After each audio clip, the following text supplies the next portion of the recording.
routiers abusifs observés sur les différents axes routiers. Edouard Dédébé. La rencontre avec les transporteurs et conducteurs fait suite à l'audience accordée il y a quelques jours aux représentants de ces corporations qui ont estimé que les agents chargés du contrôle sur les axes routiers doivent se conformer aux nouvelles dispositions du décret 213-546 du 24 décembre 2013 qui réglemente le contrôle routier sur le territoire. La question de fond qui se pose, ce sont les tracasseries routières qui continuent de s'observer sur les différents axes routiers, notamment sur les corridors. D'ici Malanville, Cotonou, Malanville, c'est 3% d'observer.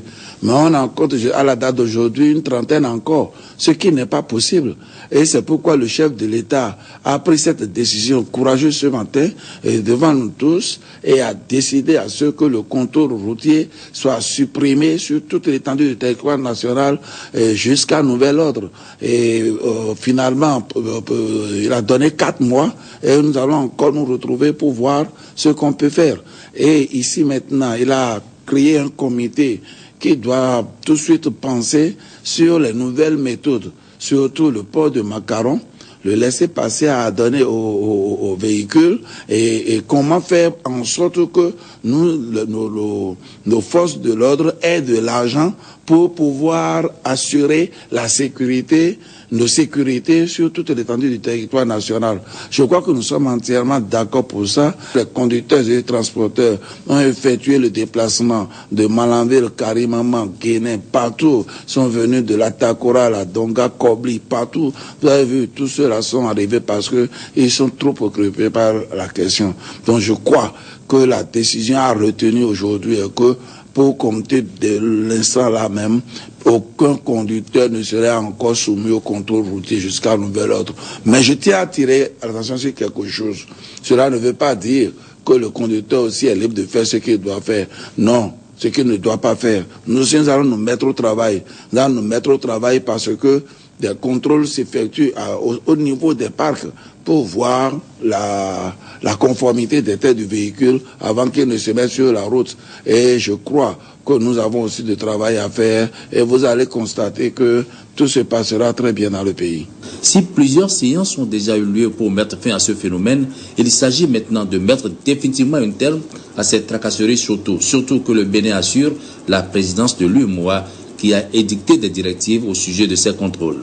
Au cours de la rencontre, le porte-parole des conducteurs et transporteurs a expliqué la manière dont le rançonnement est pratiqué et les actes d'humiliation et excès de pouvoir auxquels sont soumis ceux qui veulent résister à ce phénomène. La hiérarchie militaire de police s'est aussi expliquée pour dénoncer le comportement complice des conducteurs et transporteurs. Des décisions ont été enfin prises. C'est clair que désormais, tous ces tests seront respectés sans faille, de tous côtés, que ce soit au niveau des forces de sécurité publique et les forces de la défense.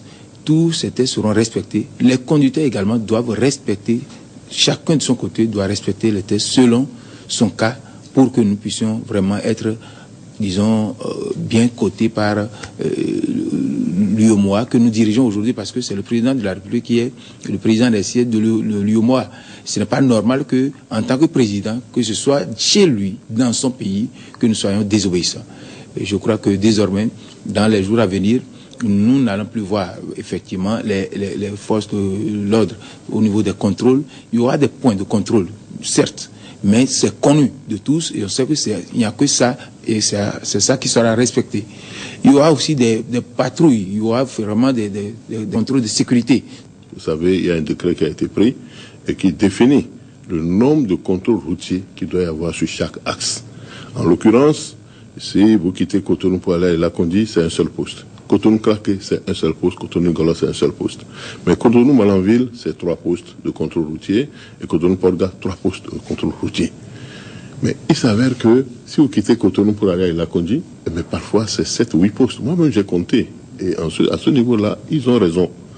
Et donc, ce qui fait que lorsqu'il y a tant de contrôles routiers, c'est des contrôles qui aboutissent à des paiements de visa. C'est-à-dire que même si vous avez vos papiers, vous devez donner quelque chose à l'agent qui se présente à vous, sinon vous perdez du temps et le contrôle s'étend autrement. Alors, donc, ils ont posé ce problème, qui est un problème réel, mais qui a une incidence sur les prix de revient, Si vous achetez du maïs, vous quittez Parakou et que vous venez à Cotonou, si vous devez avoir 10 à 18 postes et que vous payez même 1000 francs à chaque poste, mais le transporteur va répercuter sur celui qui a, le commerçant qui a acheté le maïs, et le maïs devient plus cher. Donc il y a une incidence sur les prix. Ensuite, il y a une incidence sur la qualité des services de notre port. Vous savez, le port, les recettes commencent à baisser, et l'une des raisons, c'est que les routes béninoises sont des plus corrompues. C'est vrai, il y a un travail qui a été fait par la CEDEAO, et qui montre que sur 100 km, quelle est la moyenne qu'on dépense à titre de bakchiche pour pouvoir continuer sa route. Mais à part le Nigeria qui nous dépasse, qui est à peu près à 37 000 francs en moyenne sur les 100 km, le Bénin a 36 000 francs. Ce n'est pas en notre honneur. Alors, c'est vrai, nous avons évoqué le fait qu'il n'y a pas de corrupteur sans corrompu. Le chef d'état-major l'a dit, et c'est vrai. Il y a une collaboration entre les transporteurs, qui souvent sont pressés, ou bien ne sont pas en règle, et les policiers également, qui, eux aussi, les policiers, les gendarmes, les forestiers, y compris même les douaniers, et qui, eux aussi, veulent aller très vite. Donc, on fixe un visa, et puis on paye, et puis on continue sa route. Mais cela commence à nous déshonorer. Nous qui allons à des réunions à l'extérieur, et nous avons honte. Et nous ne sommes pas fiers. Et donc, plusieurs réunions ont déjà eu lieu. Des décrets ont été pris, des arrêtés ont été pris. Mais c'est le non-respect de ces principes qui pose problème. Alors, des décisions importantes ont été prises. 1. Le chef de l'État a décidé de suspendre tous les contrôles routiers pour les 4 mois à venir. Une commission ad hoc a été mise au point, qui sera composée et dirigée par le ministre de l'Intérieur, en présence du chef d'état-major, du directeur général de la police, du directeur général de la gendarmerie et du directeur général des eaux et forêts. Et il y aura l'appui du ministre de l'économie et des finances et le ministre du développement, y compris le ministre de l'environnement. Et cette commission a 1 semaine pour se mettre au travail et faire des propositions. Tous les aspects doivent être traités. Premier aspect, les charges à l'essieu. La directive de l'UMOA dit qu'on doit faire le contrôle à l'essieu et prévoir des pénalités. Comment ces pénalités sont-elles appliquées? Est-ce que nous appliquons, d'après les transporteurs, le Bénin est plus dur que les autres et fait payer d'énormes pénalités? Donc, il faut qu'on revoie cet aspect dans la mise en œuvre et comment, étant donné que c'est le chef de l'État du Bénin qui est aujourd'hui le président de la conférence des chefs d'État, comment appliquer et faire appliquer par les autres 8 autres pays de l'UMOA. Cette situation est très importante parce que la charge à l'essieu pèse sur la durabilité de nos routes. Les routes se détériorent. J'ai vu des camions, par exemple, des camions qui peuvent transporter 30 tonnes et on charge jusqu'à 90 tonnes dessus. L'état de nos routes, nous, on ne peut pas conserver nos routes coûtent très cher. Et donc, c'est une disposition pertinente qui a été prise par l'UMOA et pour qu'on puisse mieux garder nos routes. Il faudrait que les transporteurs également comprennent qu'il y va de l'intérêt de notre pays. Étant donné que notre pays est un pays de transit, notre port de plus en plus est désaffecté parce qu'on dit que nos routes sont trop corrompues. Et c'est vrai. Donc si nous pouvons faire cet effort-là pour que corrupteurs et corrompus puissent arrêter, mais il faut de la volonté des deux côtés. Et donc pendant les 4 mois, plus de contrôle routier sur tous les axes. Mais les contrôles de sécurité sont maintenus et le chef de l'État a insisté que conformément au décret qui le précise, aucun contrôle ne doit durer plus de 5 minutes. Ouvrez le capot, voir éventuellement s'il y a les drogues, des produits prohibés, etc. Et puis c'est terminé. Donc on ne doit pas contrôler le permis et on ne doit pas contrôler non plus la consistance de l'assurance et autres. Si tout est à jour, visite technique, etc. Ce n'est pas leur rôle. Seuls les contrôles. Évidemment, il a été évoqué l'accroissement des braquages, des qu'on limite les contrôles routiers. Des dispositions, des propositions seront faites pour qu'on responsabilise les chefs de brigade et les commissaires dans leur zone pour qu'il n'y ait pas de braquage parce que à chaque fois qu'on dit les contrôles routiers sont supprimés, il y a une recrudescence de braquage. Nous allons, ce comité-là doit se pencher, faire des propositions idoines. Troisième problème qu'ils ont posé, c'est qu'ils sont des acteurs de notre économie. Mais ils se sentent négligés. Et ils ont dit que jamais un transporteur n'est décoré.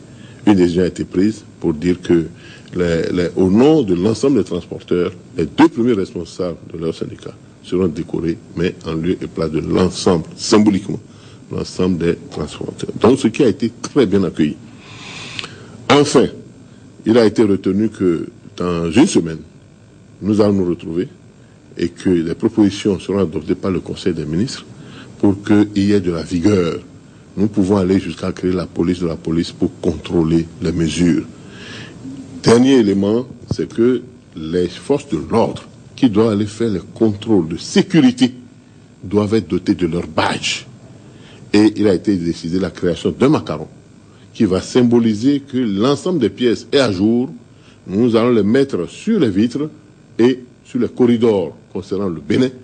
Ils doivent circuler sans qu'il y ait d'autres tracasseries. Alors, tous ces éléments-là seront repris au niveau du Conseil des ministres et adoptés comme décision du Conseil des ministres. Cette fois, la mise en œuvre des mesures qui seront prises devra être effective. Le président Boni Yaya a laissé entendre qu'il prend lui-même en main le dossier du contrôle sur les corridors. Des numéros verts seront communiqués pour signaler tout contrevenant aux nouvelles dispositions.